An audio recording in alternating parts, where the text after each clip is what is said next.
Check 1, 2.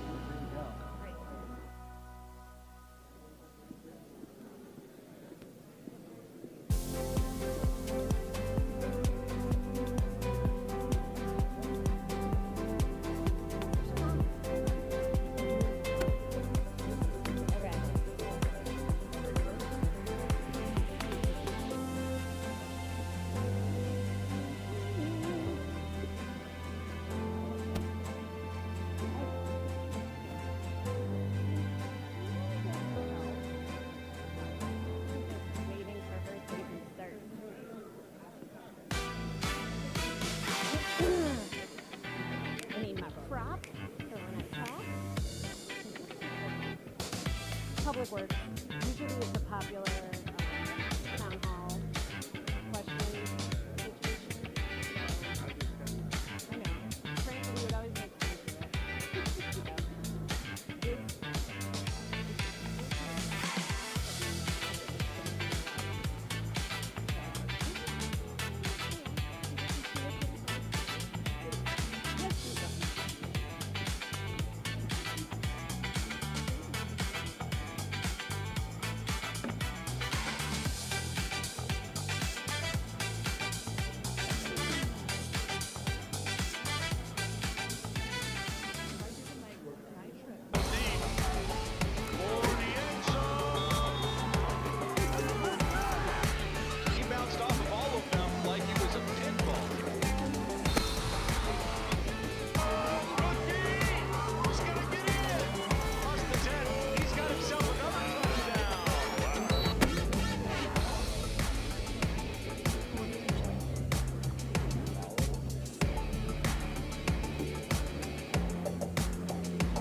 Yep.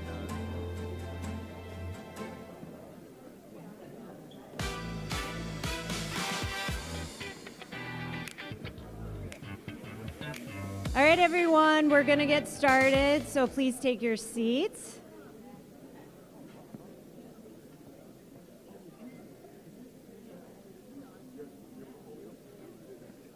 I think it's Drummond. What do you need? Oh, gotcha.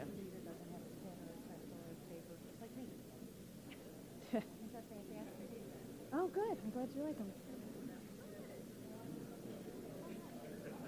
Okay. Good evening, everyone. Before I turn the mic over to the mayor, I'd like to introduce myself. My name is Sarah Johnson. I serve as the Chief Communications Officer for the City of Cleveland. I'd like to go over just a few housekeeping items with you. As you walked in, you should have received a card. Looks like this. You might have one on your chair. This is for you to write down your questions, your comments, and your contact information. We want to try to get to everyone tonight, but we want to make sure that we hear from all of you because your voice is very important to us, and we thank you for being here. As we have mic runners on both sides, we are going to ask that you keep your questions to 3 minutes so we can hear from as many of you as possible tonight. I will be keeping time and calling time at 3 minutes. So if you don't get all of your questions or comments in, please use this card, and we will make sure that someone follows up with you. Okay? All right. Now I'm going to turn it over to Mayor Justin Bibb. Thank you, Chief Johnson. Good evening, everyone. We're going to start by doing some introductions of the cabinet that are here, and then we'll kick it off, okay? Does that sound good? All right, we'll start with you, Jamie. Hi, I'm Jamie DeRosa, the Director of Capital Projects. Good evening, everyone. I'm Delonte Thomas, Chief Ethics Officer. Good evening. My name is Stephanie Warnett, Chief Innovation and Technology Officer. And I'm Bonnie Teowen. I'm the Chief Operating Officer. Good evening. Good evening. I'm Matt Cole. I'm the HR Director. Hello, everyone. I'm Matt Moss. I'm a Senior Strategist for Thriving Communities in the Mayor's Office. Good evening. Sally Martin O'Toole, Director of Building and Housing. Hello, I'm Mark Griffin. I'm the Law Director. Hi, good evening. Sarah O'Keefe, Sustainability and Climate Justice Director. Good evening. My name is Dr. Lee Anderson. I'm the Executive Director of the Police Accountability Team. We have a few more in the second row. Paul Barrett, CFO of the city. Michael Mogensen, Director of the Innovation Team in the Mayor's Office. Chris Chapin, Deputy Commissioner, EMS.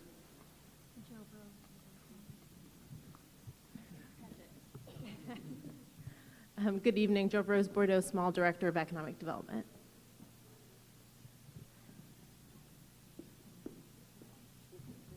Good evening, I'm Angela Shute-Woodson, Executive Director of Community Relations Board. Good evening, Tim Maffo Judge, 2nd District Commander. Good evening, Warren Morgan, CEO, CMSD. Good evening, Michelle Pomerantz, Chief of Education. Good evening, John Laird, Director of Public Works. Wayne Drummond, Director of Public Safety. And then we have two more very important people to acknowledge. The board chair of CMSD, Sarah Ellicott, and the illustrious councilwoman from this ward. Say hello. Hello, Lauren R. Welch, Councilwoman for Ward 3, and I also want to acknowledge your Councilman-elect, Austin Davis, who's sitting back there as well. I'm your Councilwoman until January, and that's your next Councilman. Thanks so much. Well, I'm not going to talk at you too long because we want to get right to your questions, but I'm going to spend just a few minutes talking about the Building Brighter Futures plan, what it means for CMSD and what it means for our city. I have Dr. Morgan to share a few quick words about that plan, and then we'll get right to your questions. I don't take lightly that as mayor, I have mayoral control and I partner with the board and the CEO as it relates to CMSD in our public schools. And we've made a lot of great progress at CMSD over the last several decades. I'm really grateful for the support of you all in this room who supported the levy last year. That levy won by the largest margin in the history of school levies in the city. We've made a lot of good progress under the Cleveland plan. And some of the academic progress was delayed during the pandemic, but coming out of the pandemic under Dr. Morgan's leadership and the board's leadership, they've recovered on some key elements of academic readiness coming out of the COVID-19 pandemic. But despite that progress, for us to achieve the potential of being one of the best urban public school districts in the country, we have some hard choices to make. And there are a lot of headwinds right now facing CMSD. I want to kind of talk about those headwinds briefly. Number one, we've lost 50% of our student population over the last 2 decades inside of Cleveland Public Schools. So in the early 2000s, we had 70,000 scholars going to CMSD. Now we have roughly 35,000 students at CMSD. So we have 50% less students, but the same footprint that we had in the early 2000s. So what does that mean? Well, that means every kid who wants to maybe get Algebra 1 before they go to high school may not get that opportunity. That means in some of our high schools across the city, there may not be an option for dual enrollment for folks to get college credit before they go off to college.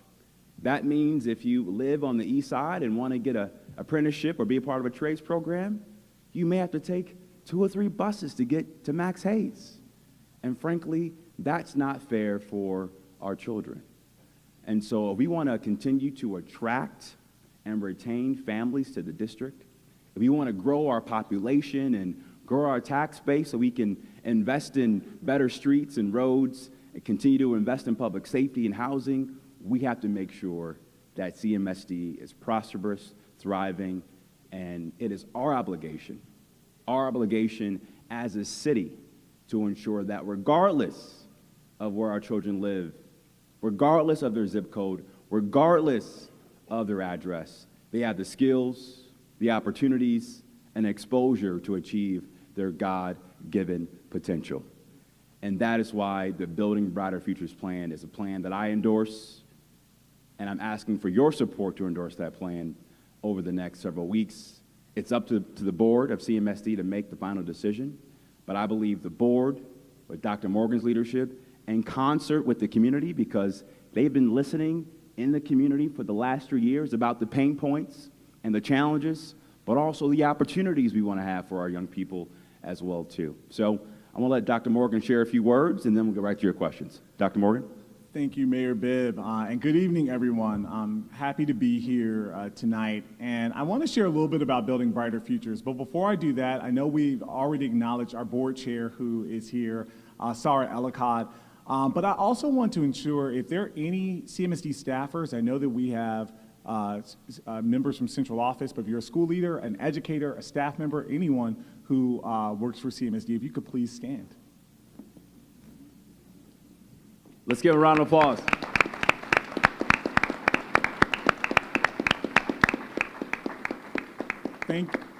Thank you for being here this evening. And the reason why I wanted to start there is starting with the progress that our district has made. And I'm so proud of our scholars, but our educators who work so hard every day to ensure that we have the best system that we can provide for our scholars here in Cleveland.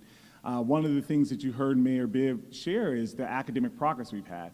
In 2024, we reached a 3-star rating for the very first time in history, the only urban district in that year to achieve such a rating, meeting state standards. And this past year, in every single testing area, our scholars demonstrated academic growth in every single testing area, and in some cases, significant growth. We've now exceeded where we were pre-pandemic in high school English language arts, Algebra 1, and U.S. government. Our board has just instituted and charged me and everyone else in our system with goals and guardrails. And I remember when our board was on a listening tour in rooms like this last year talking about the goals that we have for our scholars. One of the goals we have is around proficiency in math. And I remember our board talking to members in the community about it, and some thought that the goals that we were setting were too ambitious for our scholars, that they were too high. Just with the progress that our scholars made last year, there was 12.3 percentage point gains in Algebra 1. We're more than halfway to the distance of a 5-year goal. Let's give our scholars a round of applause and all of our educators.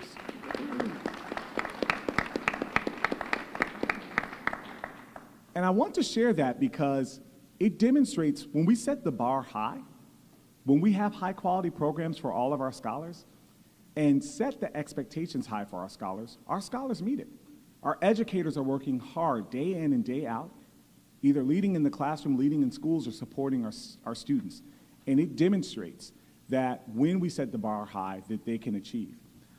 But how can we set those high expectations for all students when we don't have high quality programs in every single school? Our current reality is that 78% of our high schools offer college credit, meaning that today, if you go to a CMSD school, it may offer college credit in the school, it may not. 59% of our high schools offer career pathways and trade programs. That means if you happen to go to a school that offers career and trade pathways, great. But if you just happen to go to a school that doesn't have it, you do not have that opportunity. 38% of our elementary schools, and we're sitting in an elementary school now, offers enrichment courses like Algebra 1, band, foreign language. Those are not luxuries. Those are courses that if you are in a suburban district or if you're in a private school district, those are courses that are afforded to you. And now only 38% of our elementary schools offer that. And then also 70% of our students are in newer upgraded buildings, which is the majority. But if you happen to be a scholar that is in a building like this one, which is a historic, beautiful building, but needs work, and it's not upgraded. It doesn't have a high-quality building condition score. So there's work we have to do to provide the brighter system for all of our scholars. Building Brighter Futures ensures that 100% of our high schools offer college credit. Next year, starting next year, should the board vote on this plan. 100% of our high schools will offer career pathways and trade programs starting next year. 100% of our elementary schools would offer those enrichment courses like Algebra 1, Foreign Language, Band, CTE programs, which are trade and career pathway programs in the elementary schools. All that will be offered starting next year. And also with Building Brighter Futures, we have the opportunity to upgrade our facilities and provide, over time, 100% of our students the opportunity to be in an upgraded or new building. We know that we are building a new Marion Seltzer. We're building a new Lincoln West, which won't be too far from here. And also, the board and state approved one additional new high school, and that has been identified in this plan as a new high school for the Glenville-Collinwood community. So Building Brighter Futures offers so many opportunities for our scholars that we cannot provide them today, and we also do not have the operational efficiencies or the resources to provide them that today. And so really excited for this opportunity for us to invest in our scholars and move forward with the future of our scholars in the community. And one more thing before we get to questions, I want to acknowledge for the families of the students who go here at Tremont Montessori, and for residents of the Tremont neighborhood, we're excited that those scholars will now go to the new Waverly building, which is a great new building. But it is our intent, our focus, and our commitment to make sure there is a community-centered process, an RFP, to ensure that this building has your feedback and input for what you want to see in this neighborhood. Community-centered process, aligned with your values, your pain points, and your needs to reflect the needs of the Tremont community. Okay? All right, let's kick it off with some questions. Oh. And if you are in the center of a row, if you could just step to the side so we can make sure we reach you.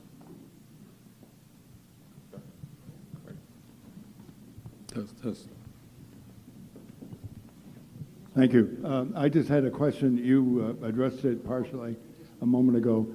What will happen to this building when it's vacated? Well, it's to be determined. So our goal now is to do an RFP by the end of the first quarter of next year.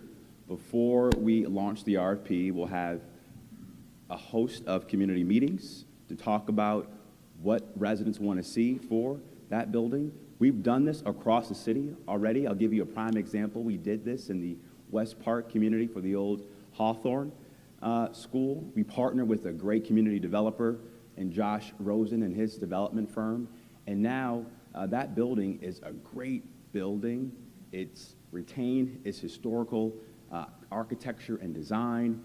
It's a great affordable housing for that neighborhood. And it's a good example of what can be possible for Tremont. But we want to get your input, your ideas about what you want to see for this building, and that's why we're here today. And our cabinet, in concert with CMSD and the board, will have those community conversations to get your input. And will there be funding? Yes, yes.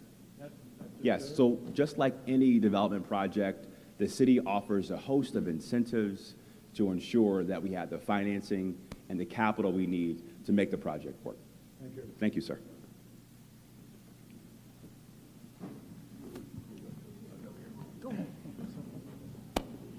Can I get your name, ma'am? Carol Prusak. Hi, Carol. Great to meet you. Hi. Can the students decide what school they want to go to? Because we do have Buer and Scranton instead of going all the way to Waverly. So as you know, CMSD is an open enrollment school choice district, and I want to have Dr. Morgan talk about how families can decide where they want to send their kids to school. Dr. Morgan? Yeah, so we are already an open choice system. and students who live anywhere within the city and also outside of the city. You know, there are some CMSD schools where students are coming from Ashtabula and they're attending CMSD schools. So it's great that we're open choice system, hence the name Metropolitan. So students can make that choice. Should the board vote on this plan, and that's, you know, we're in the stage now of gathering the feedback and listening. It is the board's decision to vote on the plan. There will be for every merging school or every school where there's an assignment, students will have a reserved seat at that school, but they can still choose. So a good example, we're here in Tremont, and the recommendation in this plan is that students would, this school would pick up and move to the Waverly building if the board votes on this plan. And students that are currently in the Waverly building have a reserved seat to Gallagher. But families could choose, hey, I like a Montessori option. I want to go to the new Waverly Montessori. I want to choose any other school that's in that neighborhood. They can, but they would have a reserved seat at that Gallagher. So that's just a little bit of how the enrollment process works. And the enrollment choice window will be open should the board vote on this plan from January to February 27th.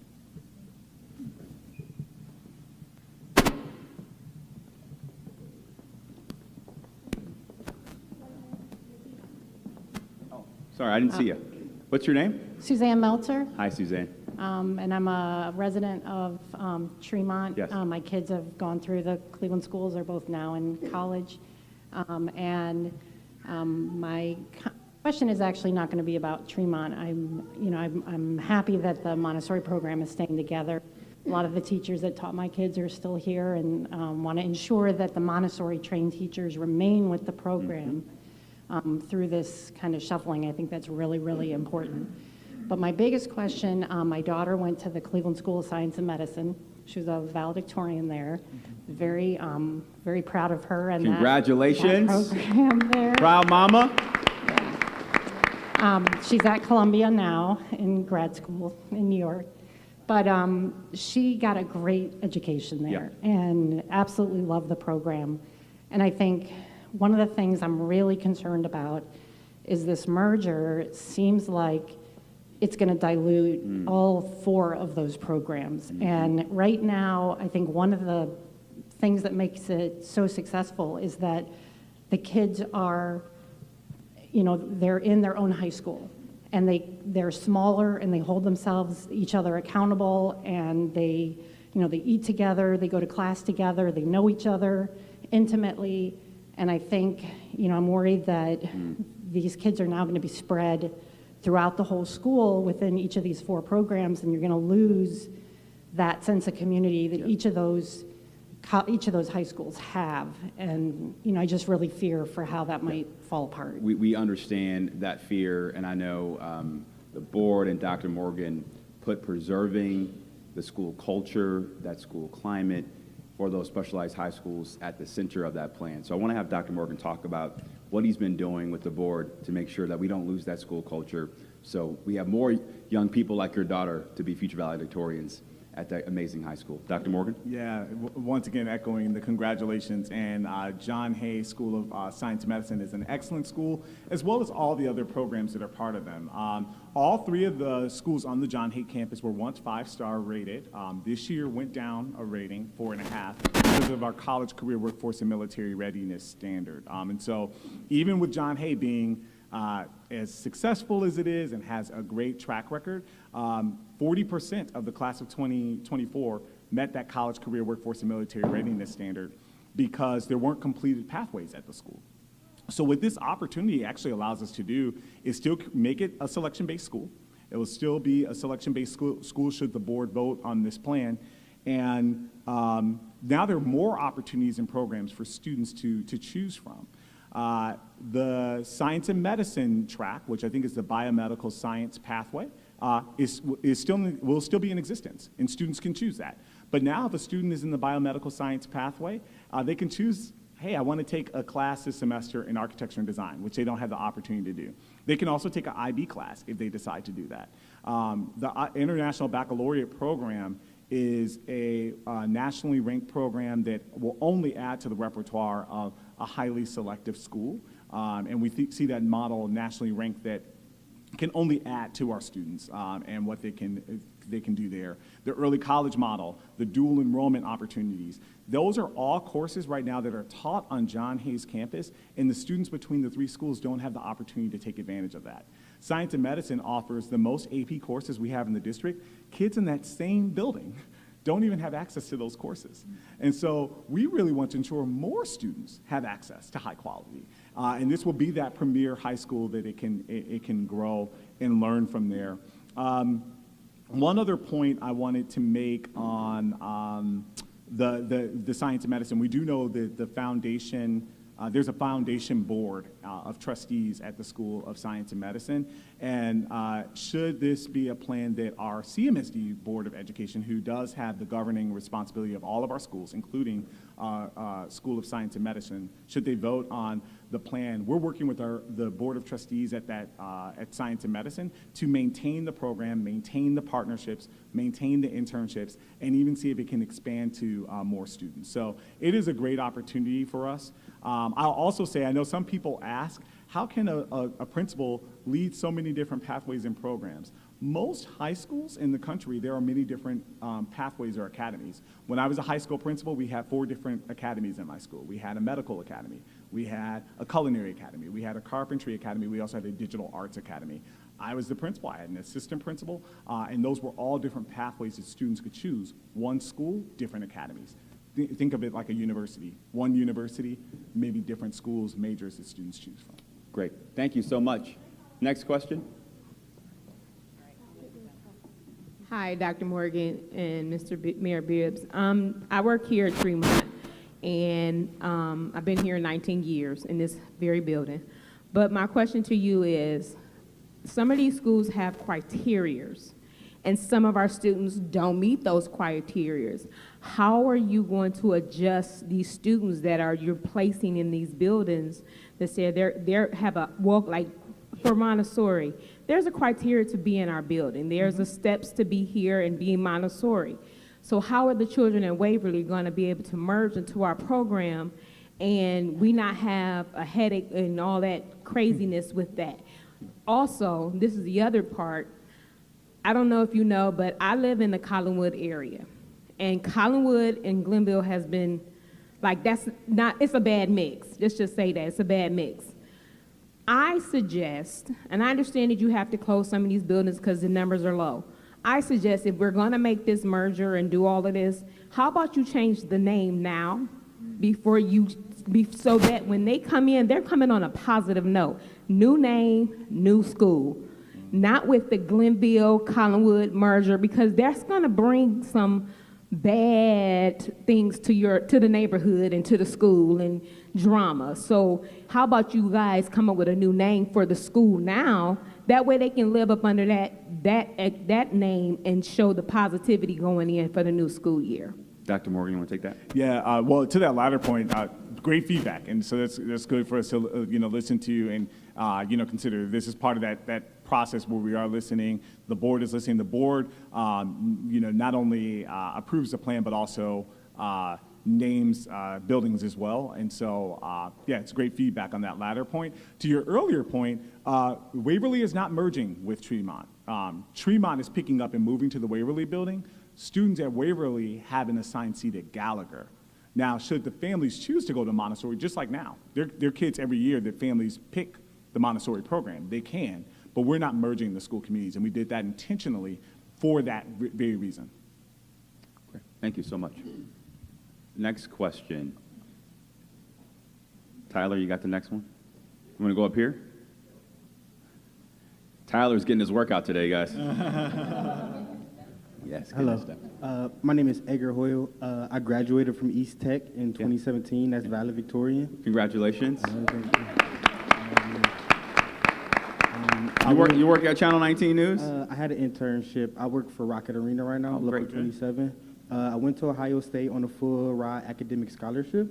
So I kind of know the ins and out of the community school, high school kind of rivalries and beefs or whatever, firsthand experience. And one thing I would say is that moving on for the future, high schools aren't gangs. That's something that really needs to be kind of like stuck. Amen. Yeah. Great point. And this city is very culture coded to our high schools, and I feel like it is kind of time to let those legacies go, because we want to go to high school, not a gang, like the high schools that we see on TV or whatever, not kind of Tech versus Collinwood versus Glenville versus that. All these students kind of just want to come to school and make TikTok dances. Amen. That's great. Dr. Morgan, can we get this guy a job? Thanks for the insight. Great feedback, sir. Great feedback.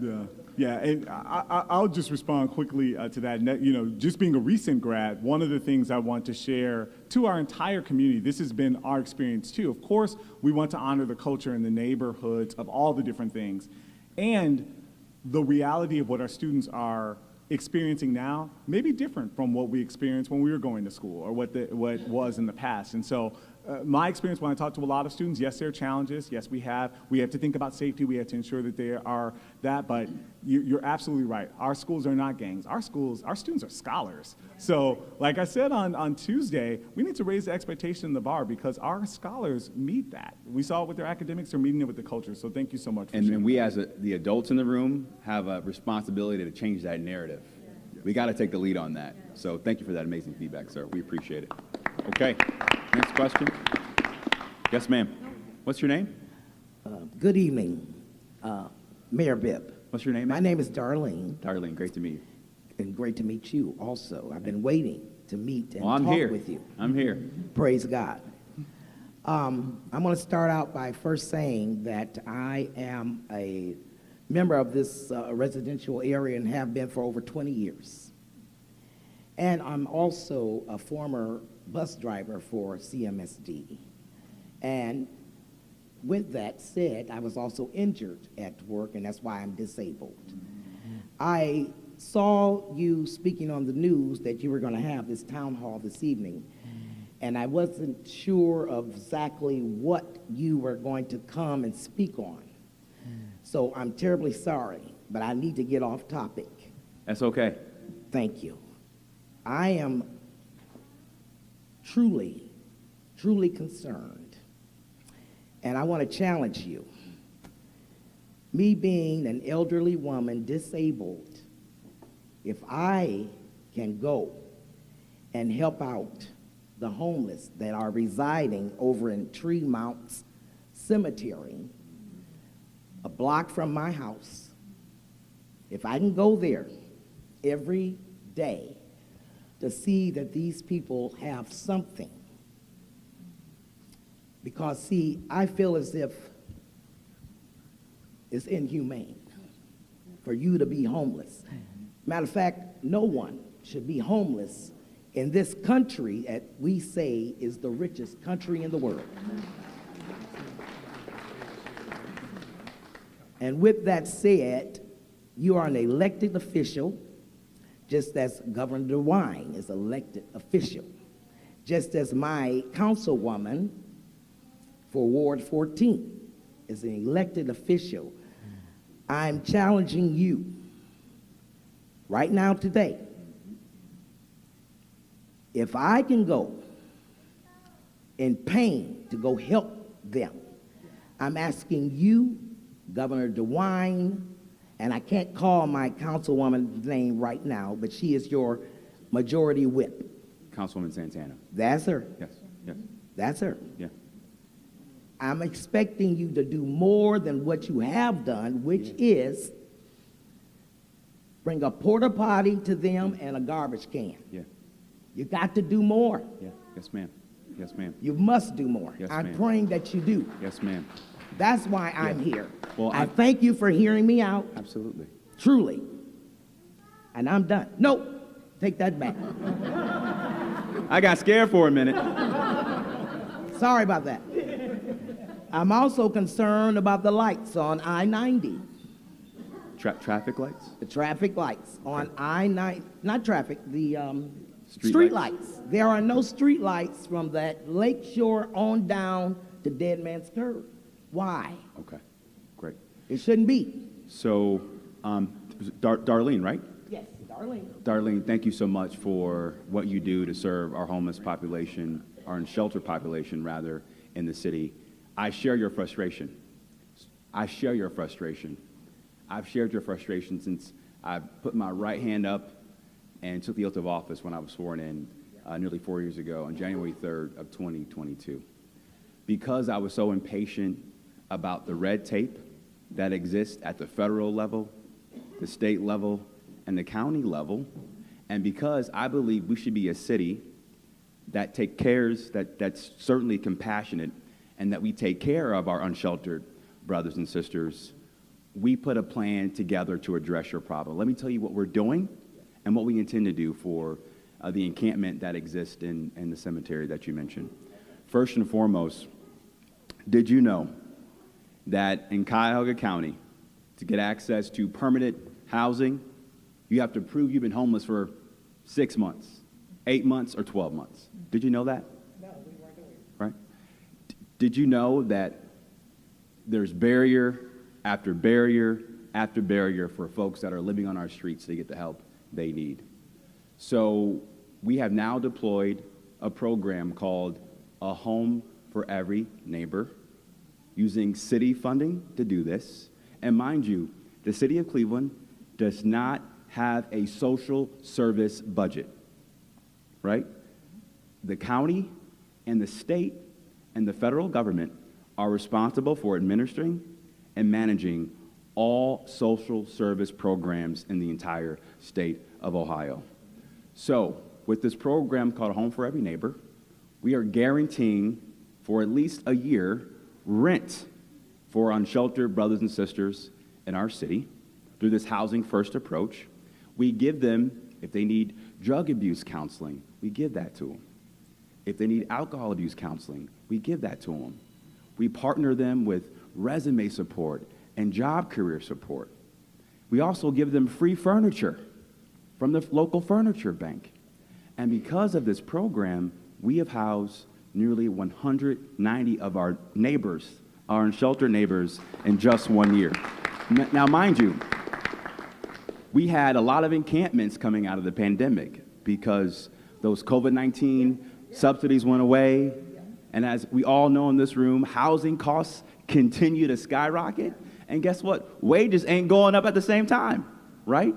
So that's what really led to many folks not being able to get good housing in our city, so they have to live on our streets, unfortunately. But this program is working. Not only have we housed nearly 190 of our neighbors, we've closed 53 encampments across all 17 wards across the city in just 1 year. Now, that's great progress, but as you said, Ms. Darlene, that ain't mission accomplished. And so that encampment is a priority site for us to address. We are trying to house those residents as quickly as we possibly can. But in the meantime, until we can get them in a good home, we have to make sure they have a good place to use the restroom, that it's safe, that it's clean, and public works, public safety, public health. We have an all-of-government approach to address this. So mind you, I'm asking my team about this issue every single week in cabinet.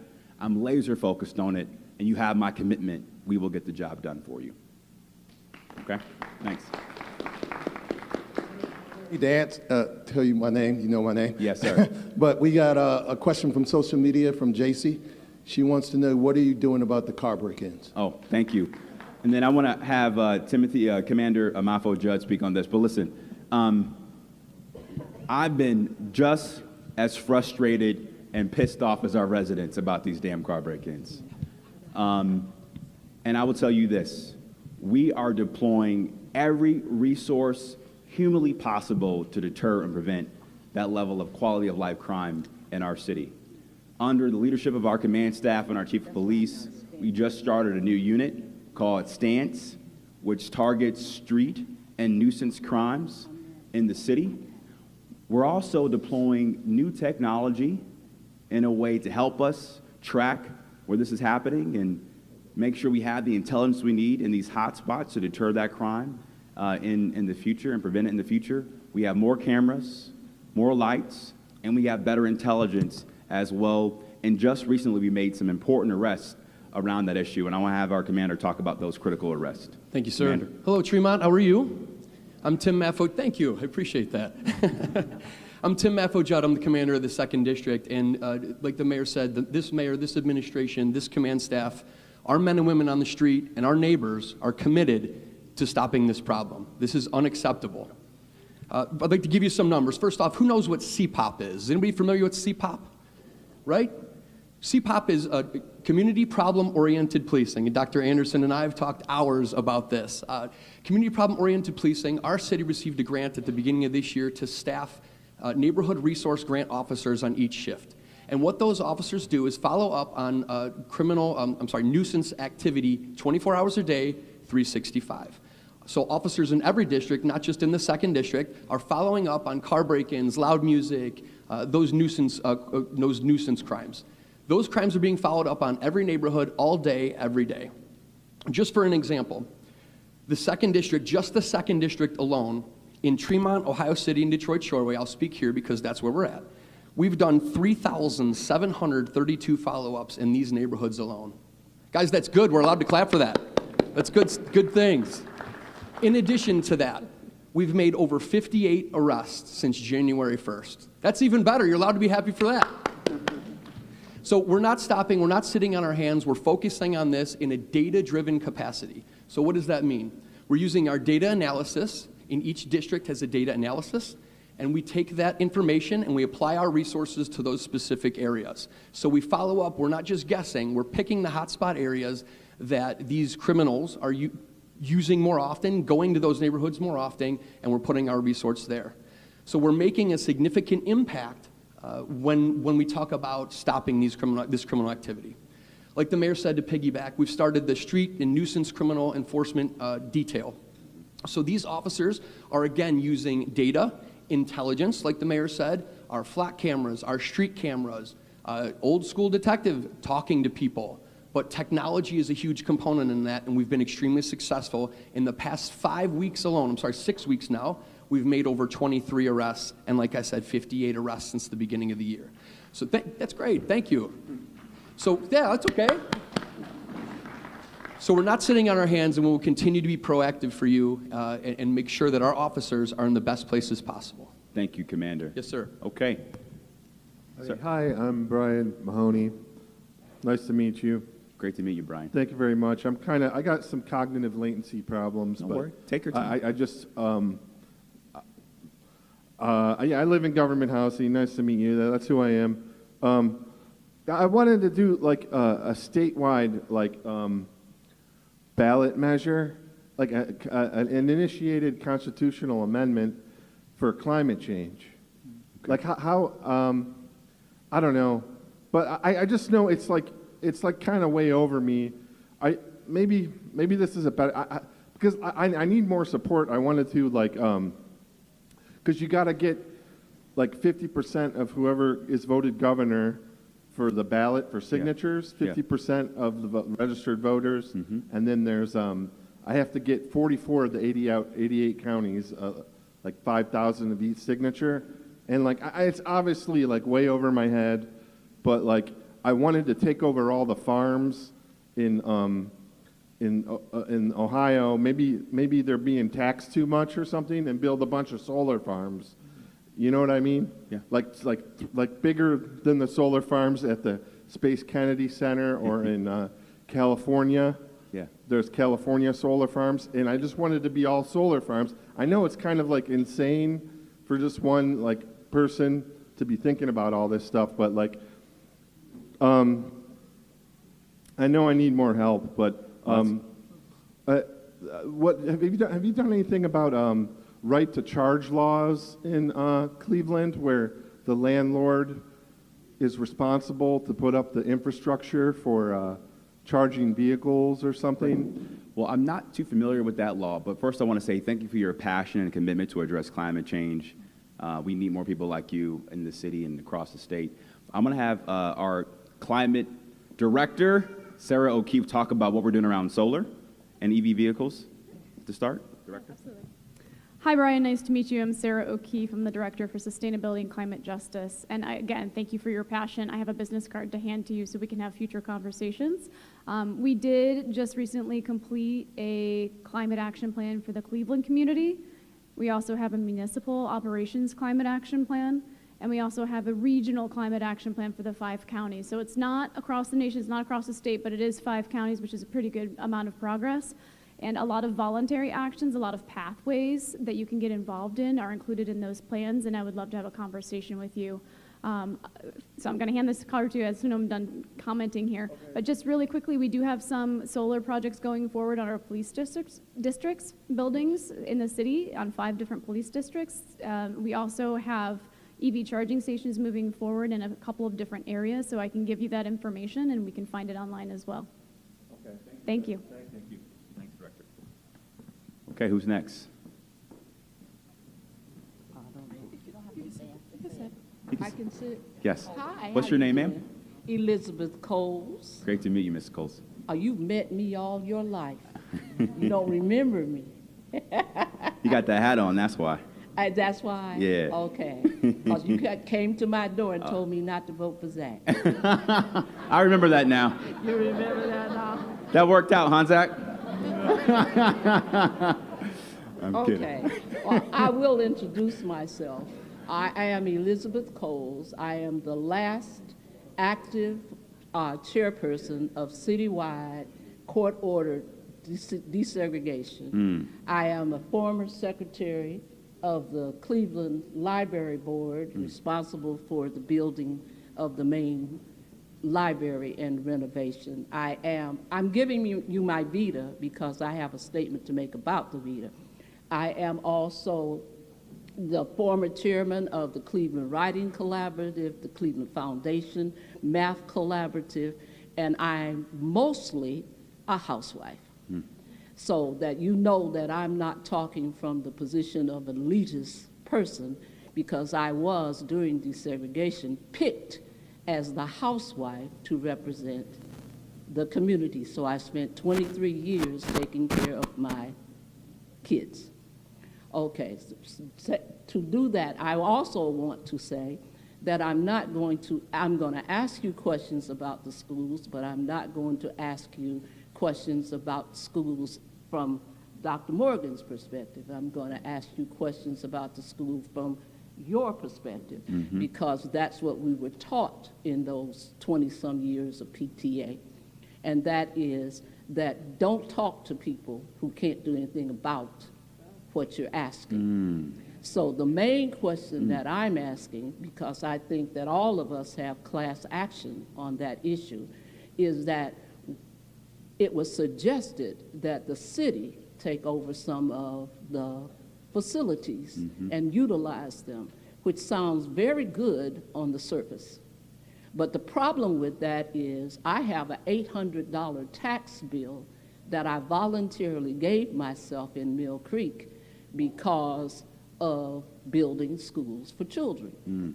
If we give you that school, then I'm paying taxes, and so I'm being not represented because you're getting the facility and I'm paying the taxes that I committed. I would never have given you my money, but I gave it to the schools freely. So what is going to be done to make the people whole when the schools are given away that we're still paying for?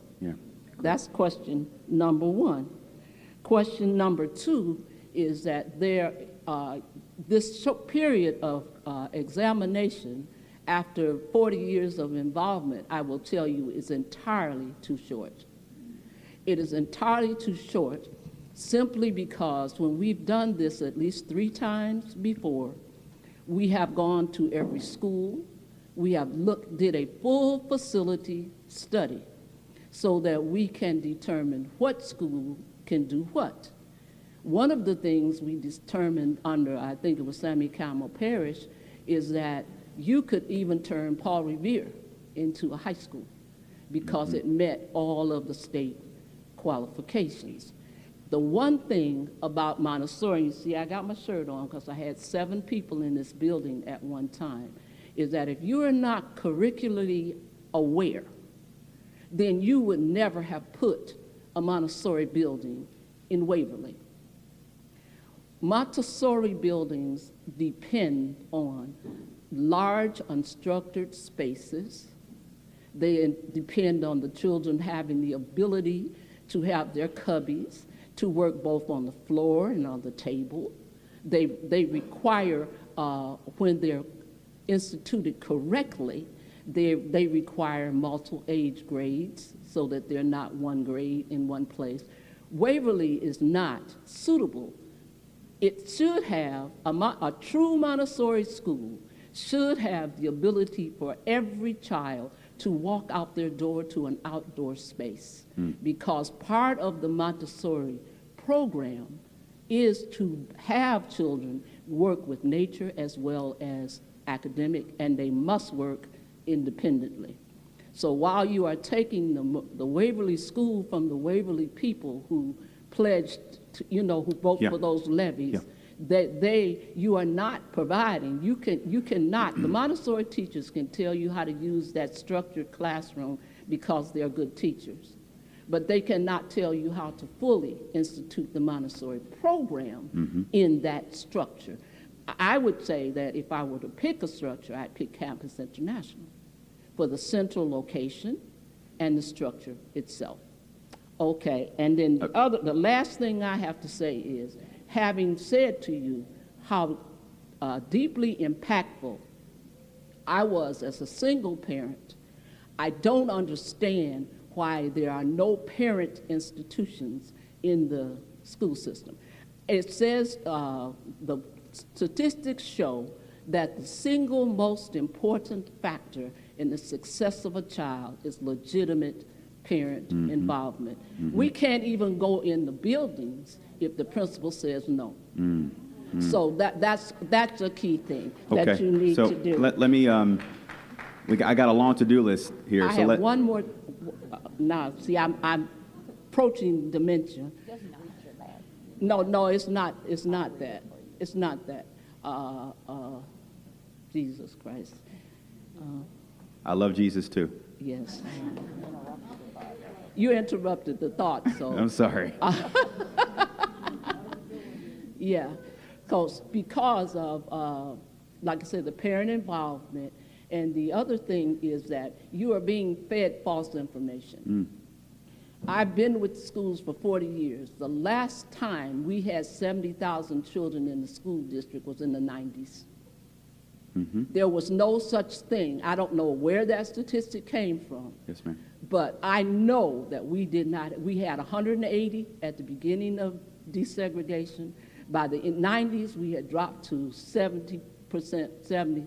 And then ever since then, in most of the 2000s, we have solidified around 30-some thousand children. Great. And we are on the way up. Because I think, because I check that every year, and I think we had 33, and I think now we have 35. Okay. And see, when you disrupt this, you're going to have 25. Okay. Thank you, ma'am. I'm going to try to hit as much as that as I possibly can, and then maybe have Dr. Morgan chime in. The first thing I want to just chime in on your first point is making sure we as a city, in partnership with CMSD, have an efficient and a better use of taxpayer dollars, especially given the political climate and the economic environment as it relates to our project. I want to mention related to that point. Number one, let's say we didn't do anything, okay? We would continue to lose student population in the district, and we would also continue to have to go back to the voters to increase taxes, to invest in new and these old buildings to keep our existing footprint with a lower student population, right? And basic management, basic economics tells us that that's not a good use of our taxpayer dollars. So here's what we're trying to do instead.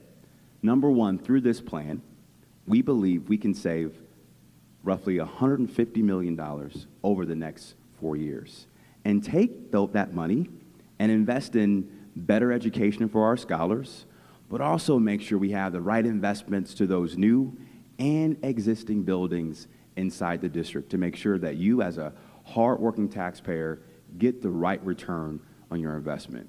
Now, the second thing I also want to mention is we're going to have 18 buildings that we need to have a strategy for that fits the broader needs of the city, but also the unique needs of those neighborhoods like Tremont, where we're at here this evening.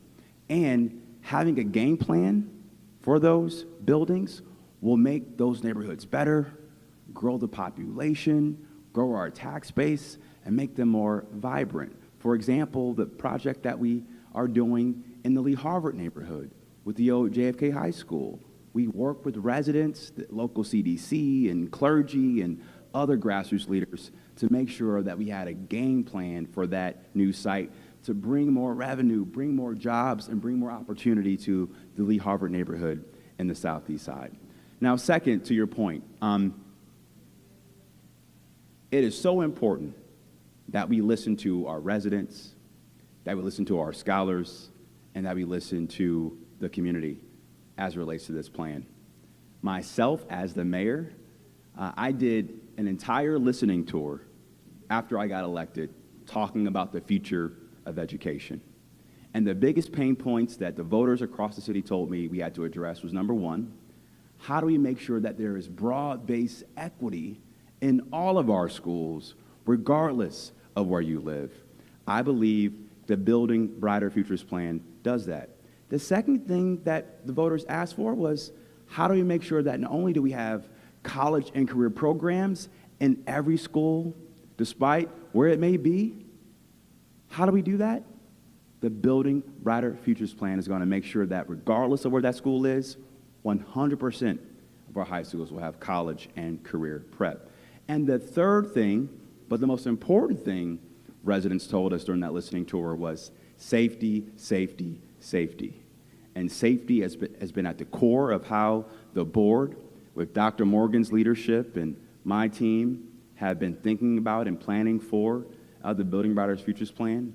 When we had a tragic shooting at John Adams High School and a young person lost their life, for the first time ever, we created an intergovernmental cabinet between CMSD, my cabinet at City Hall, Cleveland Police, CMSD Police, and RTA to coordinate what are we doing to make sure young people have a safe passage to school, safe in the building, and safe when they leave. Or like we did last summer, making sure we touch 11,000 young people to keep them off the streets during the summer months. So I hear you. And in addition to my listening tour, when Dr. Morgan took the job, he did a listening tour. When our board chair became board chair, the board did a listening tour. And we've had numerous community conversations across the entire city before the Building Brighter Futures plan was created. And so we can always get better. And that's my commitment to you, to make sure we're always getting better. But I believe this plan reflects the values and the needs of what our residents have demanded when it comes to public education. I'm going to say, which I normally would not say, I wholeheartedly disagree. That's okay. Thank you for your passion. Dr. Morgan, you want to add anything to that?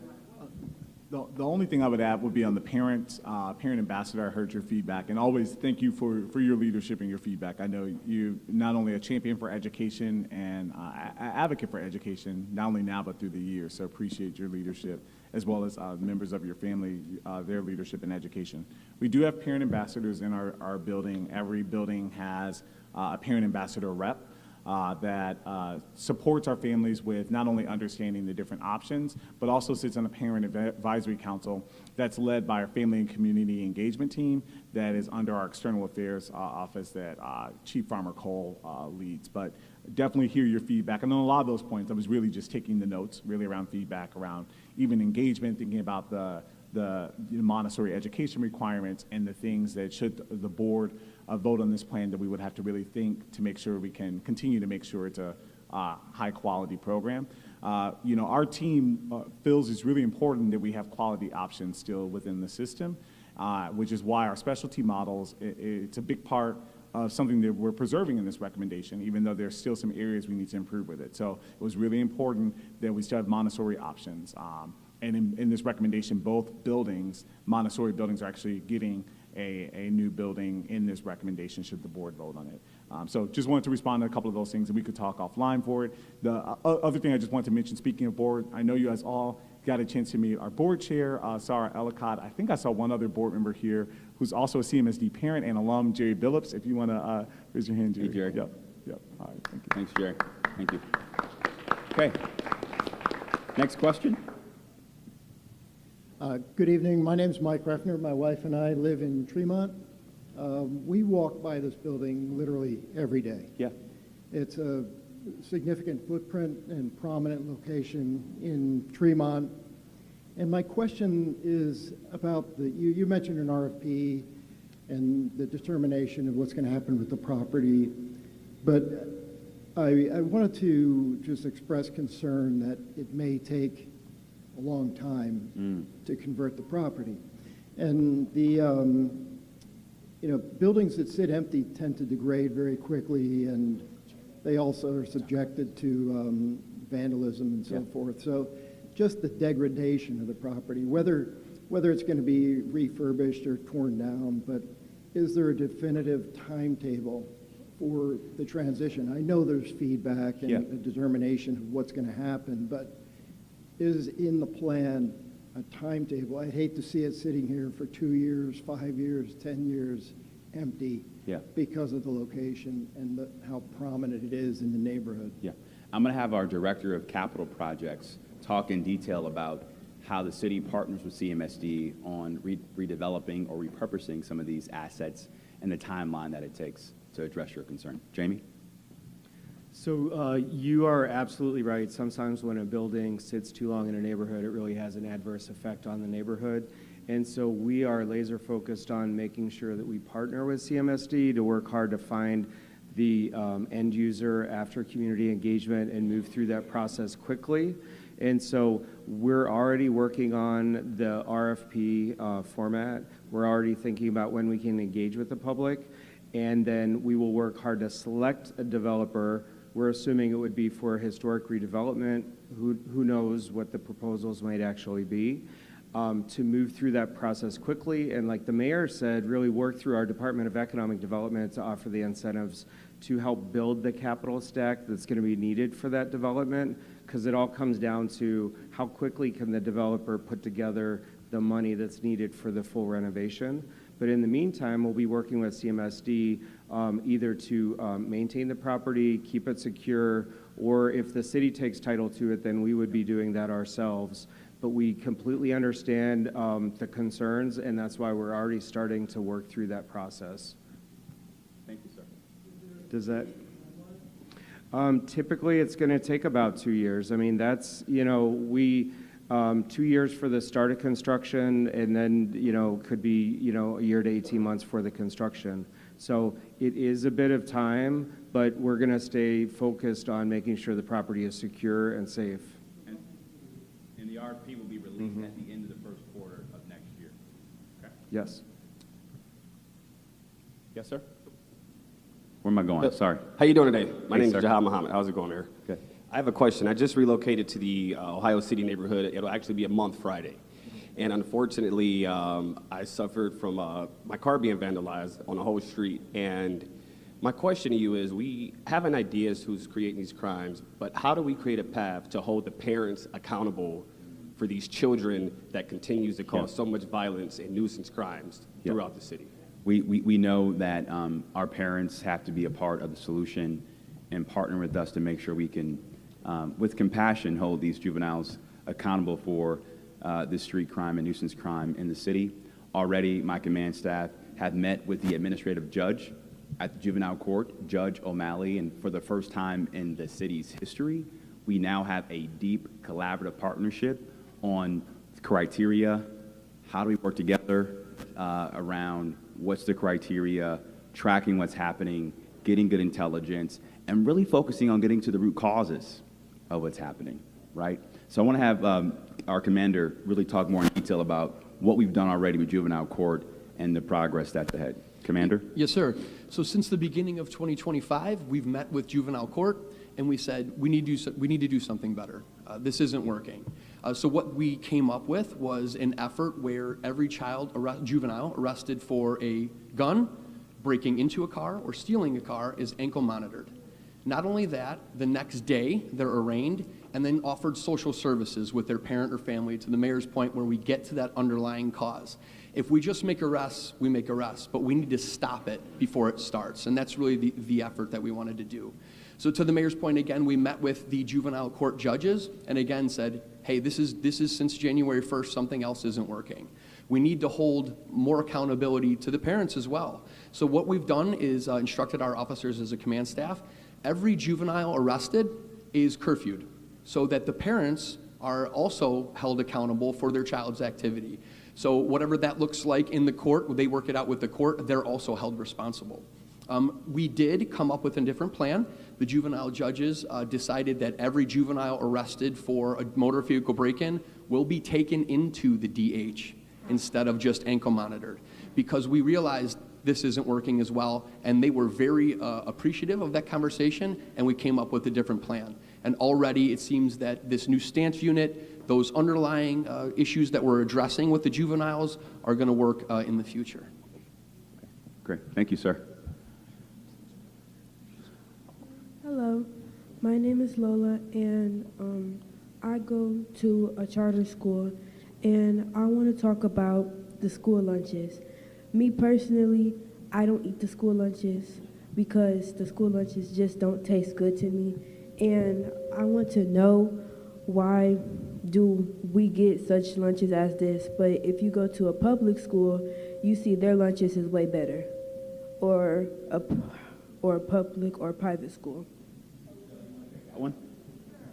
Thank you for your question. That's the best question all day, by the way.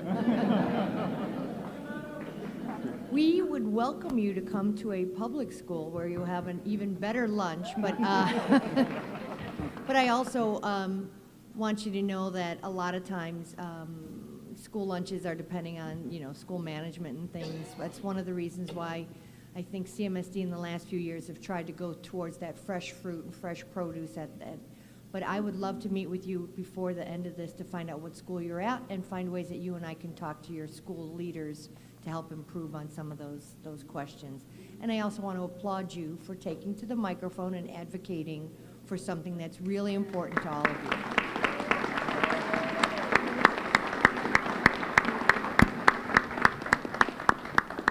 I also wanted to say thank you for listening to her. This is my daughter. I wanted to agree with you, Mr. Officer Man, right here, when he said that it takes a family. It takes everyone in here to expect the unexpected, meaning if you want to change, it has to start at home.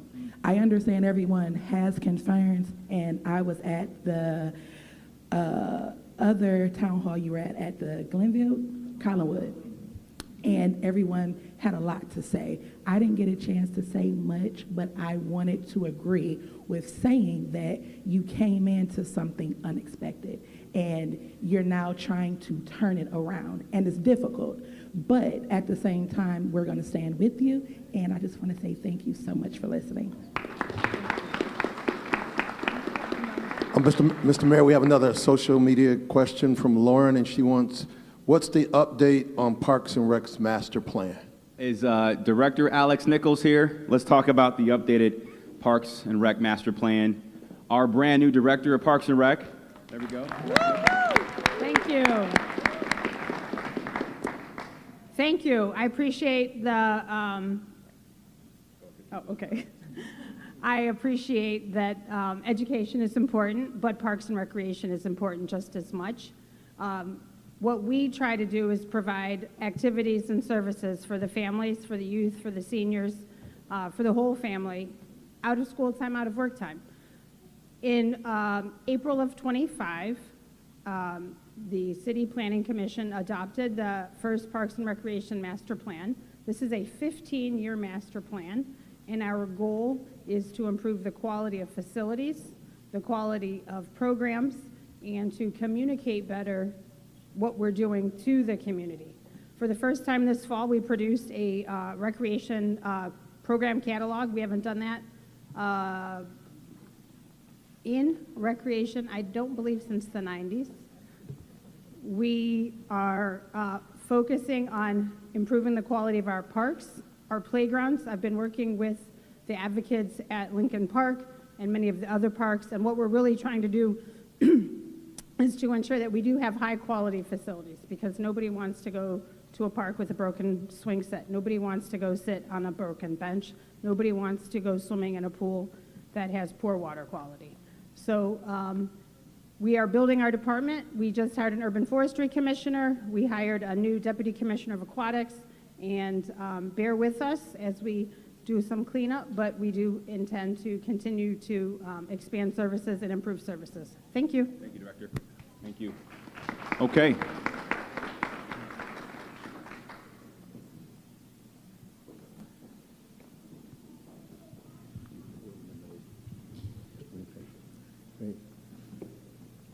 Mr. Mayor, Mr. Superintendent, thank you. My name is Scott Rosenstein.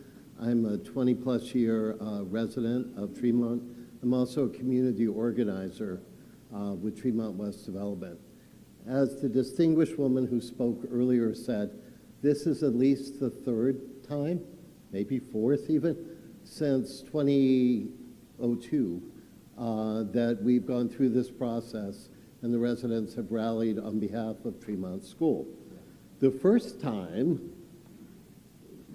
is what brought the Montessori here, because we wanted the school kept in the neighborhood. The second time, there was some ideas that there was going to be renovation, there was going to be some state money. We were down on the list, but it would happen.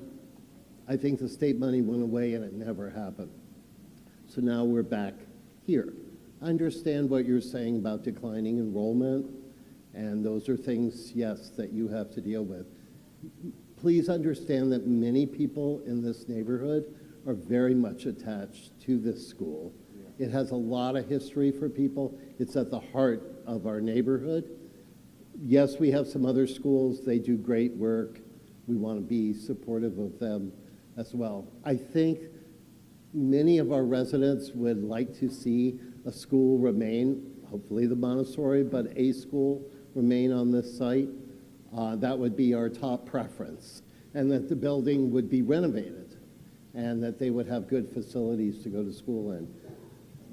Our second thought is, if that doesn't happen, that there is a community process, which you spoke to, Mr. Mayor, about allowing residents and parents and students to have some impact into what will happen on this site, and that it hopefully be something good for the community and not solely just a developer putting in new townhouses or whatever.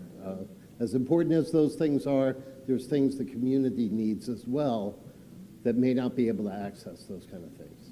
Thank you for your feedback, spot on feedback. I want to have just Dr. Morgan, just because you haven't talked about this quite yet, kind of the inputs that went into how you and the board have been thinking about building brighter futures, so that you have context, because a lot goes into determining what school building to put more money into it, especially for an older, aging building like this important community asset that you have here in Tremont. Dr. Morgan? Yeah, definitely. I'll share some of the data that we use when the inputs into our recommendation. And the mayor talked about some of the things from the listening tour that we heard from the community that was important, but I also want to talk to you about some of the hard facts that we used when putting together a recommendation.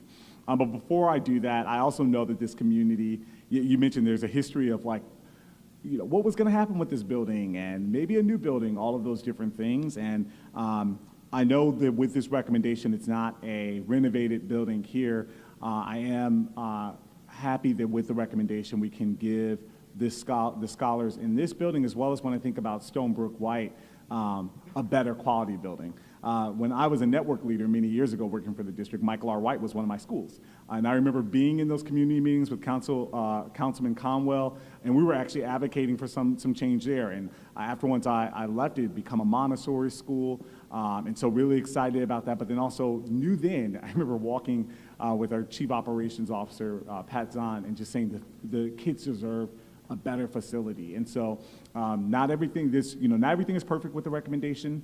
It doesn't meet all the needs, but I am so thrilled that our scholars in both Montessori programs with this recommendation, should the board vote, could have the opportunity to have a higher quality facility to match the education that they have. Really quickly on some of the data points, I know Chief Pomerantz wants to share something as well. There were 4 primary data points that we used. We looked at enrollment trend, we looked at building condition, like, it's a facility quality, how much it would take to actually renovate if we could do it, and then also building size. Because when thinking about that healthy enrollment we want in schools to have, the amount of programs that we want to add, that the brighter future part that we talked about, we need about 450 in our elementary schools and about 500 or more in our high schools. Currently, 11 of 61 CMSD elementary schools have 450 or more students, and only 3 of 27 CMSD high schools have 500 or more. So that just shows you how our resources are spreading thin, and when they're spread thin, we can't offer the opportunities and programs. I will also say, when it comes to Montessori specifically, when it comes to enrollment trend and enrollment, those were areas that our Montessori programs are actually struggling with. The enrollment is down in both of our Montessori schools, and the enrollment trend is actually going down. Families are not choosing this. Now, there was a theory in terms of feedback that we heard, maybe the building quality, was one of the things. And if families saw a better facility and building, this may be an option to choose, which is why in the recommendation, it's an investment that we're thinking through. But it's also something that we will continue to monitor over the years, because we have to think about that enrollment trend, to sustain the programming over time. Thank you. I just wanted to mention, I think I've met you a few times. This school is where I first started my teaching career in 1990. And at the time, the Berlin Wall had just ended. I look younger, but I was a child teacher. I started when I was 12. Thank you. And I was in room 202. And I had the pleasure of teaching in this school building, and Richard Larrabee was the principal for many, many years here. And it seemed like an old, big building back then. And I remember also the ideas around the Ukrainian kids after the Berlin Wall came down. They were all brought to Tremont.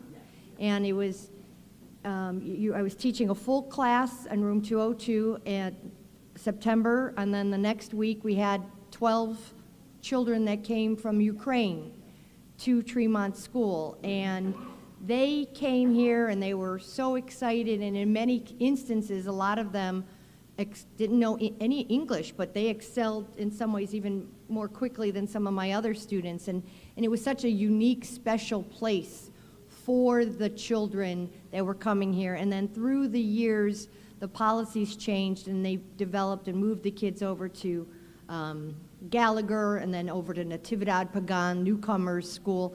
And so through the transition and the global changes that have happened, Tremont was always that welcoming space. I also had the opportunity to sit and listen to a lot of the changes over the years on what we wanted for this special building. And it caused me a lot of mixed emotions when I worked at the district side to see this building that was going to be part of segment 6 or 5, and then working with the Corey Reardon, who was the CDC director at the time, and then to see the conflict that would say, well, we want the building to look like this so it can accommodate, as Ms. Cole said, the Tremont Montessori programming with that outdoor education space, which I don't know if they fully were able to see it then. And then to transition to the strong leadership of Principal Celeste and maintaining the Montessori identity. And so I, as somebody that has been able to kind of see through all the process and pain, I don't want there to be any misconception on where this building goes and how this building is used or reused, if the board determines that this is something that they want to choose to do. But as a organizer to organizer, how we make sure that we continue with the good concepts of that Tremont welcoming space to be considered wherever students come and go. And I'm just honored to be in the space to continue to listen to that conversations and to hopefully help in some way. Thank you, Michelle, so much. All right, Tyler, you got a question from online. When are we going to have equity with funding for public schools? What is your commitment to ensuring public dollars stay in public means? Arena, sorry. Well, my commitment is to do whatever I can to make sure we're investing in public schools here in Cleveland. I'm going to continue to work with our state delegation in the State House to fight for fair funding. That's why we got to vote more in elections. As I often say, there is no such thing as an off-year election. So if we want more political power in Columbus, we got to vote, y'all, every single year. That's my commitment. Thank you. Okay, Hey, Sabrina. How you doing? You wrong. So I'm not going to talk about Montessori schools. I'm going to talk about Louisa May Alcott, because you know I was coming for that. So Louisa May Alcott, if you know where it's located, it's off in the cut, off of Clifton. It's the only CMSD building in that whole neighborhood, and you guys are closing it. It has heat, it has AC. It is not tore up from the floor up, and it's not old, but we're closing it most likely because of attendance. However, that community has 114 students that should be in the building, and they don't go to that building because a lot of the parents and students talk about safety. Now, where he at? Okay, so he ain't here.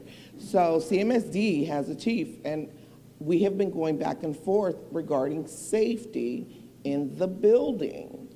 And when I reached out to CPD, they had no problem. They was all for going to help. But CMSD was like, no, we don't want them interacting with our students. They're already afraid. No.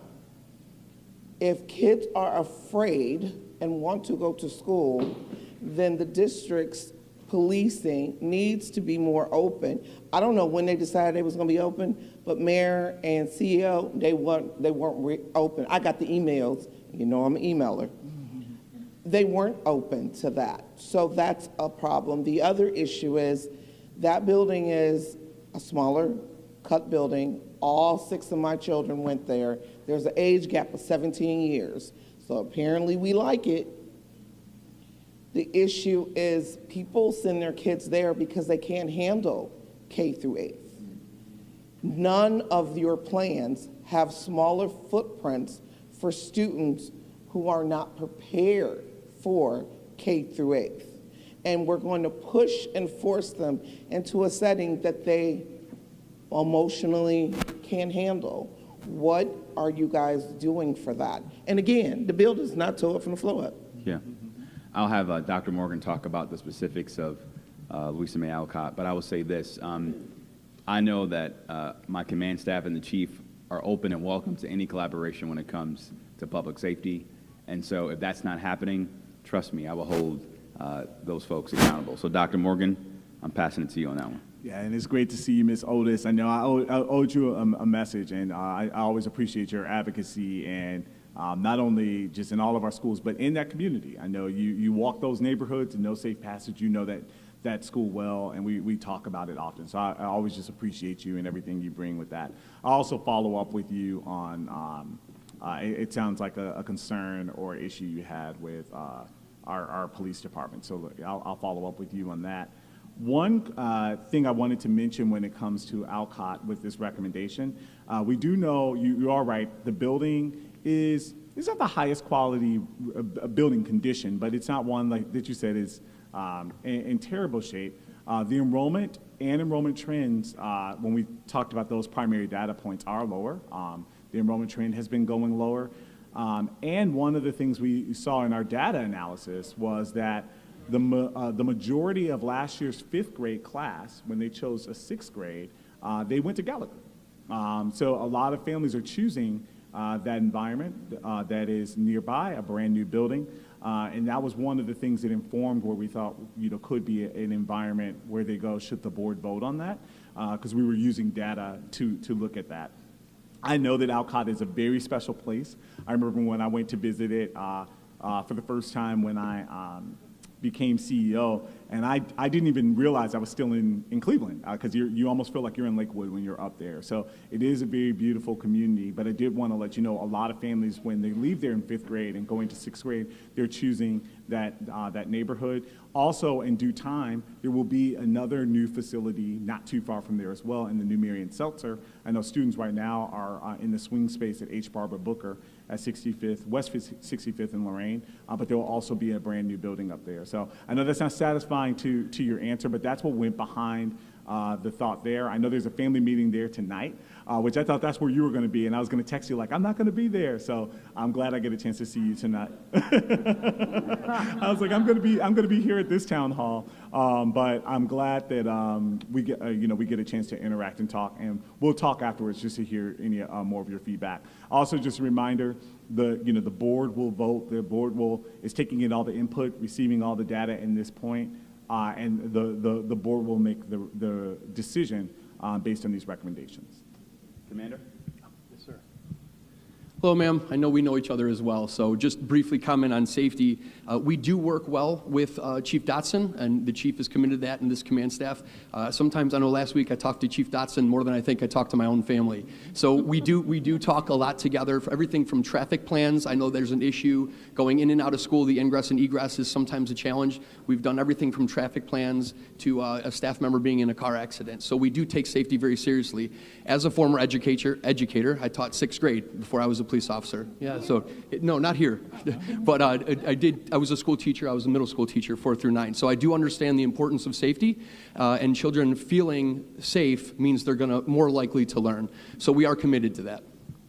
Great. We got another online question from Mary Martin. The question is, can we get speed bumps on Fair Hill to control street takeovers? Also speed bumps between Abbey and Fairfield. Matt Moss, you want to take this one? Absolutely. Yes, speed tables. I love speed tables. I talked to Austin a lot about speed tables, and I know he spoke a lot about speed tables as well in this neighborhood and others. We do dozens of traffic and speed counts citywide. We get these requests often. It's really great to see how popular they are. I'll take a look at those locations specifically. If we haven't counted them, we'll get on it. We'll count them. We're targeting right now neighborhood streets that are within a certain volume and within a certain speed. And that's so we can be equitable in terms of where we're seeing data-driven identified problems with speeding. But I'll take a look at those locations, and I'd be happy to talk to that resident and follow up. And we're always looking to put more out, so let your council people know funding speed tables is important to you, and with the mayor's support, we're doing as many as we can. Thanks, Matt. Okay, we got time for a few more questions. Tyler? Hello, my name is Mary McDonald Krupa. I'm a retired teacher from here. And first of all, I'd like to thank you for acknowledging the hard work of the staff, the students, and the community to get that national accreditation for Montessori. I don't think people know that's huge. How hard it is. I mean, very, very few in the whole United States gets that accreditation. And with Principal Celeste was the leader. But you got a great principal. But for this staff and these children and this community to come together to get that was amazing. So thank you for that. I do have some concerns because you know what? Tremont embraced us. Like, we love Tremont. And my own daughter moved here because she used to help me in my classroom. She's like, I love that community. I wish we could roll back time and get that new building or get this building to a place where it could be safe and usable for children. That would be wonderful. It's unfortunate that didn't happen. But my other concern is one of the reasons you're closing it is radon. Now, what happens, because my understanding is that all CMSD schools have to be offered to charters first. Is that changed? Has that been changed? No, that's state law. I want to have Dr. Morgan talk about radon. You want to talk about that for a little bit? There's a second part of this. Oh, I'm sorry. My apologies. So if it's going to go to a charter school, you know, they're going to have to do some renovations too. Whatever they find behind the walls, how are you going to archive that evidence for, you know, because there might be health concerns down the line. Yeah. So I am concerned about the children that I had in my classroom. I'm also concerned about my fellow staff. So what are you going to do to address that if they find something behind the walls? Yeah, well, the reason why we're being aggressive in this RFP process is to prevent this building going to a charter. That's why we're working right now quickly to get the RFP out and get a selected community-based partner that this community wants to help us redevelop this legacy historical site in the Tremont neighborhood. I'm going to have Dr. Margolius talk about the health issues. Radon. I wasn't expecting that one. Yeah, me neither. So when I started in 2022, it was one of the first calls I got was about the radon concern in this building. It turns out that radon is in 1 out of 4 buildings in the Northeast Ohio, and it's the #2 cause of lung cancer in the world after smoking. The good news is it's very easy to deal with radon once you test for it and identify it. And in the case of the Tremont School, the team was on it, identified the room in the basement where the levels were high, and it has been addressed. But this is a good PSA for all of you to test your basements for radon. Whatever happens with this building, I know that the capital projects team is very used to dealing with a number of environmental hazards that we have here in Cleveland, including asbestos and lead, and they have a whole process to make sure everything is done right. Thank you so much. Okay. Can y'all hear me? Oh, Yes. Okay. First, I would like to introduce myself. My name is Mrs. Payne. I have had the opportunity to teach science at Collinwood High School for the past 4 years. I am also a graduate of Cleveland Schools. I went to Jane Addams Business Career Center, and I graduated in 2002. Yay. And today, I would like to clear up some things that I have heard Dr. Morgan misspeak and misinform, and just, I don't want to be disrespectful, but blankly lied to Mayor Bibb, the Board of Education, and the community of Cleveland concerning his statement that Collinwood has 0 college and career readiness programs. That is not true. This statement is erroneous and not correct. You have not done your homework, Dr. Morgan. I am here to set the record straight and to tell the truth. Collinwood High School has surmountable career and college readiness programs that have been initiated, supported, and guided by Collinwood's principal, Mary E. Miller, and Harry Blythewood. Outside of College Now and the Say Yes program that the district provides for every school of Cleveland, Collinwood has 8 programs that they have built and operated on their own with no help or support or even acknowledgement from the district. Those 8 programs consist of Health Career Academy, Magnet Work Study, where students leave school and work a half a day, Upward Bound, Trio, After School All-Stars, Railroaders on the Move, and Robotics, which is a partnership. Robotics is a partnership between Collinwood and Tri-C that, may I add, Principal Miller introduced to the Science and Math Department that I actually facilitate to this day. And I tell you, it is a lot of hard work. Tri-C comes to the school with special equipment every Tuesday for our Collinwood students. This program teaches them to code and build and operate robots by way of technology. That program has been running for some time now. Not only does that program host all of our 9th grade science students, all of our 9th grade graders are and will be college students of Tri-C despite their current academics and behavior. Why? Because we want to expose them to higher learning experience and diversity. We want to provoke them to greater works. We are the only school that allows all of our freshmen to begin their high school years as college students without requirements. The only requirement is that they have to show up to Collinwood every day. This spring, those same students will be working with Case Western Reserve to build a robotic jet, which is also a college-ready now program. So that is a total of 10, may I add, career and college readiness programs. You said numerous times Collinwood had 0 college, career, and readiness programs at the board meeting on November the 4th and at the town hall meeting that took place on Tuesday, November the 11th. But it is a total of 10. And again, I'm going to say this, that Ms. Miller and Harry Blythewood have supported, and the teachers of Collinwood have grown and facilitate those programs. Collinwood has did a tremendous job with building our scholars up for the real world and getting them ready for careers in college. I would really appreciate, because I facilitate the robotics program, and I put leg work into that. I contact each one of those parents by hand, by phone, every single day, trying to work with them to get them to understand that our kids, they need this College Ready Now program. I do that. And it's a lot of hard work, and nobody supports from the district supports me, only but my principals. And I just want to say that. So I would appreciate if you stop misspeaking without fact checking.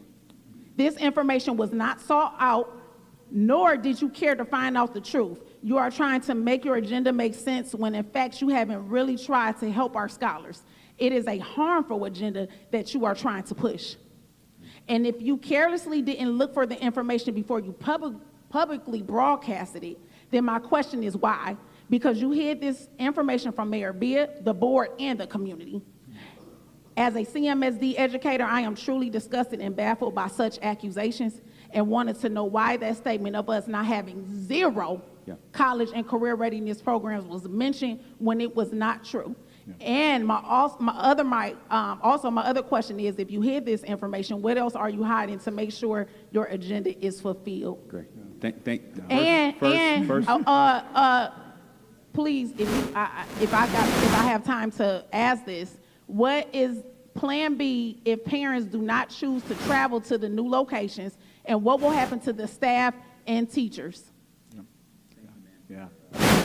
Thank you, ma'am, for your passion and your commitment and for all that you do to support our current students at Collinwood. I know it means the world to me as mayor.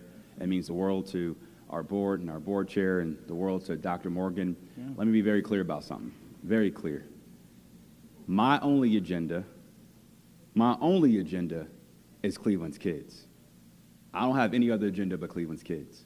My only agenda is making sure, regardless if you in Collinwood or West Park, you have the same equitable access to public education based on your own needs. Now, it'd be easy to say, you know what?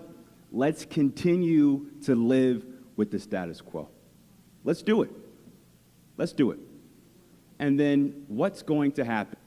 State takeover? Millions and millions and millions of dollars of being in the red and a deficit? Losing more families to our suburban peers? Declining tax base in the urban core of our city? And more sprawl, which undermines our city's long-term future. And I refuse to enact and continue with the status quo. And so Dr. Morgan will clear up some of the facts, and if we have said anything to offend you or undermine your hard work, I sincerely apologize if we did that. And I want to have Dr. Morgan really talk about those specifics and what that means. Most definitely. Well, first of all, fellow science teacher, so high school science teacher, is great to connect with you, and also O2 classmate, so great to see you, classmate, yes. So a few things I want to share. It is true, there are 0, and when I say that, state approved. The issue we have in our city is we have many programs that our kids get a chance to participate in. I'm glad we have robotics, and thank you for your hard work, that's great. That's not a state-approved pathway. We don't have a state-approved pathway, hence, I'm sure we could pull the CCWMR metric that our kids at Collinwood have, you would see what the state-approved percentage was. As a district, we were at 36%. John Hay, science and medicine, was at 40%. And that's one of our highest performing schools. So just because students are doing all the programs, the 10 you listed, great. I want to ensure that they can continue to do those. Those aren't state-approved pathways. To be state-approved in college credit, when it comes to the way the state is looking at for CCWMR, you need to take 3 AP classes and get a 3 or better on those. I don't know if Collinwood even has AP courses. You also need to take 12 credits of college readiness courses. Now, I do know we have High Tech Academy, which students can go to Tri-C, and that's all students in our city have the opportunity to do that. So that is a program, but when we're talking about in the school, because right now, if you want to take college credit, you got to leave to go to Tri-C. Not all students have that luxury or have the condition to do that. It should be, as you said, when they show up to school, just because they show up to Collinwood, that they have that opportunity. So but a state-approved program. So I appreciate the programs, but one of the things when I say level up, that's one of our themes for this year, we need to ensure that we're giving those programs where students have the access in their school. And most of our schools do not have that opportunity to do that. And so there's an opportunity for us to level up, level the bar. There's no need for me to broadcast an agenda. We want to ensure high quality for all kids. Like I said, I do this work for kids like me. So I want to ensure that kids have the opportunity. When I talked about, on Tuesday I got a chance to talk about this, I had the opportunity to take Algebra 1 in 8th grade, which gave me the opportunity to take calculus my senior year of high school. AP course.